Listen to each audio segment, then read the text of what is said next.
तो welcome back. हम लोग कर रहे थे राइट टू फ्रीडम। आज एक क्लास जो हम देखेंगे प्राण और दैहिक स्वतंत्रता का अधिकार। तो सबसे पहले देख लेते हैं बेयर एक्ट क्या बोलता है। बेयर एक्ट में छोटा सा आर्टिकल लिखा है, छोटा सा लिख दिया गया है, protection of life and personal liberty. ठीक है, प्राण और दैहिक स्वतंत्रता का अधिकार। No person shall be deprived of his life और personal liberty except according to procedure established by law. इतना छोटा सा आर्टिकल है, बेयर एक्ट है आपके पास, तो देख लेना। तो क्या बोल रहा है, देखो, किसी व्यक्ति को प्राण और दैहिक स्वतंत्रता से तो दो एलिमेंट ये हो गए का संरक्षण है, और इसको तब तक नहीं हटाया जाएगा जब तक विधिक प्रक्रिया उल्लिखित ना कर दे। मतलब विधिक प्रक्रिया के अलावा और किसी भी तरीके से इसको छीना नहीं जा सकता। ठीक है, तो ये थर्ड एलिमेंट हो गया। Due procedure of law, English में भी लिख दे रहे हैं थोड़ा सा, ड्यू प्रोसीजर ऑफ लॉ। ठीक है, ठीक है। तो पूछ सकता है कौन कौन सा एलिमेंट है ना, ये देखने में तो बहुत छोटा सा है, बस इतना ही लिखा है कि किसी व्यक्ति को उसकी लाइफ या पर्सनल लिबर्टी से सिर्फ विधिक प्रक्रिया से ही हटाया जाए, छीना जा सकता है, अन्यथा नहीं। विधिक प्रक्रिया क्या है? दैहिक स्वतंत्रता, तो किसी को जेल में डाल दो अगर उसने अपराध किया है, तो अपराध एक ड्यू प्रोसीजर ऑफ लॉ के अंतर्गत आपको क्या किया जा रहा है? जेल में डाला जा रहा है, तब ये विधिक है। ठीक है, अगर आप प्राण मतलब आपको मृत्यु दंड दिया जा रहा है, आपने कोई अपराध किया है अकॉर्डिंग टू लॉ, तब ये वैध है। ठीक है, तब ये संवैधानिक तरीका है आपको अपने आपके आर्टिकल 19 को छीनने का, अन्यथा कोई छीनेगा तो अपराध होगा।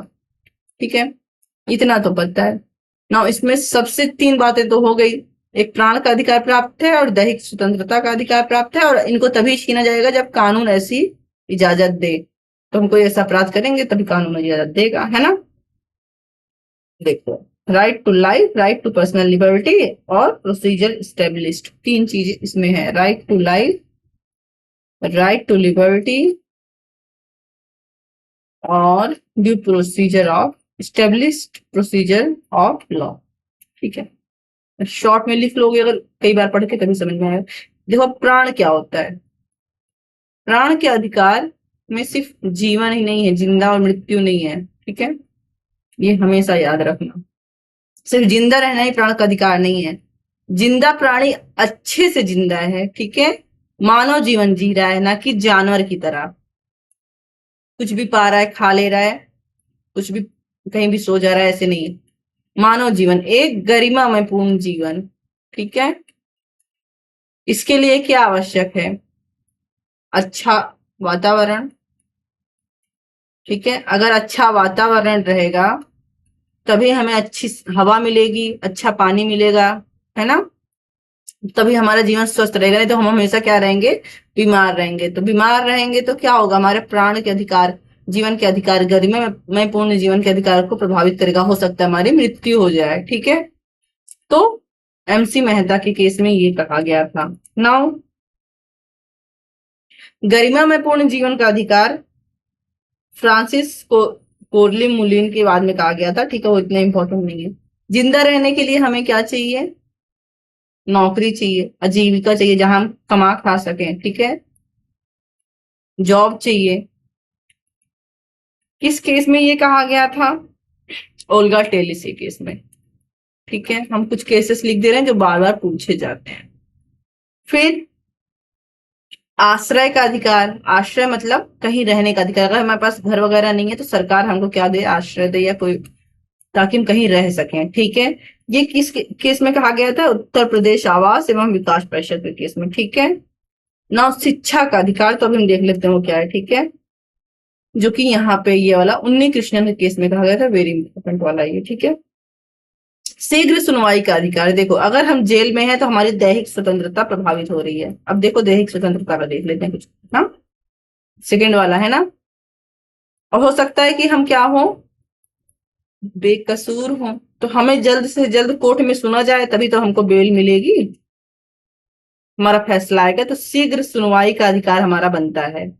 और शीघ्र सुनवाई का अधिकार किस केस में कहा गया था? वेरी इंपॉर्टेंट केस है, हुसैन खातून बनाम भारत संघ 2000 2017 का केस है, वेरी इंपॉर्टेंट केस है, ठीक है।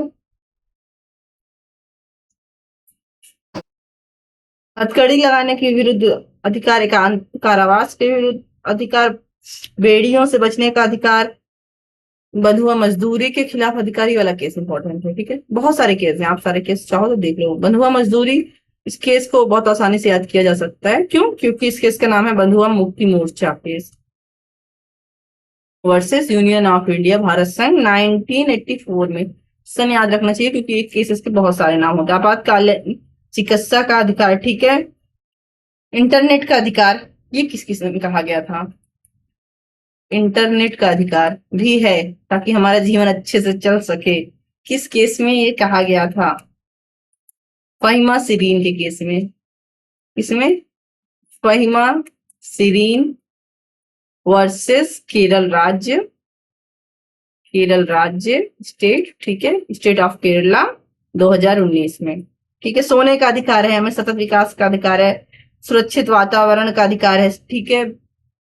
एक बहुत इंपॉर्टेंट है, कार्यस्थल पर जहां हम लोग काम करते हैं वहां पर सेफ्टी का अधिकार, ठीक है। कैसी सेफ्टी? यौन उत्पीड़न के विरुद्ध, सेक्सुअल हरासमेंट के विरुद्ध, ठीक है, उत्पीड़न के विरुद्ध। बहुत इंपॉर्टेंट केस है विशाखा, कई बार पूछा गया है, जुडिशरी वगैरह में बहुत बार पूछा गया है, ठीक है। एवं अन्य others versus state of Rajasthan, ठीक है। 1997 का केस है, याद रखना। एक केस और देख लेते हैं,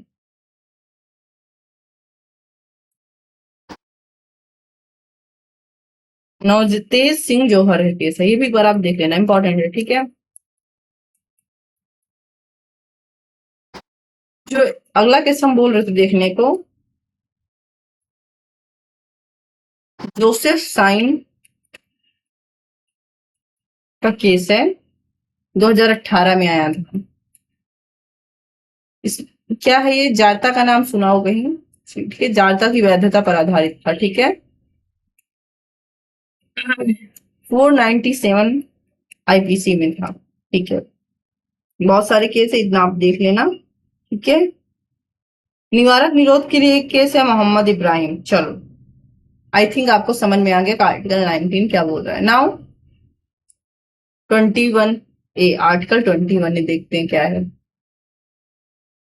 देखो, इसमें एक एज दी हुई है, आर्टिकल 21 ए में एक एज दी हुई है, 6 to 14, ठीक है। 6 to 14 बच्चों के लिए निशुल्क और अनिवार्य शिक्षा। निशुल्क तो हो ही, और अनिवार्य कैसे होगी? जब पेरेंट्स उसको भेजेंगे। तो कैसे पता चलेगा पेरेंट्स भेजेंगे? तो जब हम डीपीएसपी में देखते हैं वहां पर भी शिक्षा के बारे में है, ठीक है। और वहां दिया हुआ है कि ये गार्जियन का काम है, संरक्षक का काम है कि वो अपने बच्चों को स्कूल भेजें पढ़ाई के लिए, ठीक है। उनका कर्तव्य है, वो भेजते नहीं भेजते उन पर है, ठीक। यहाँ राज्य की बात हो रही है, राज्य क्या करेगा? निःशुल्क और अनिवार्य शिक्षा देगा। देखा है, प्राइमरी स्कूल चल रहा है, ठीक है। कब जोड़ा गया था ये? तो यहीं पर आप ऐसे लिख लो, 86 CAA। देखो, संविधान संशोधन अधिनियम, CAA का मतलब होता है कॉन्स्टिट्यूशनल अमेंडमेंट एक्ट।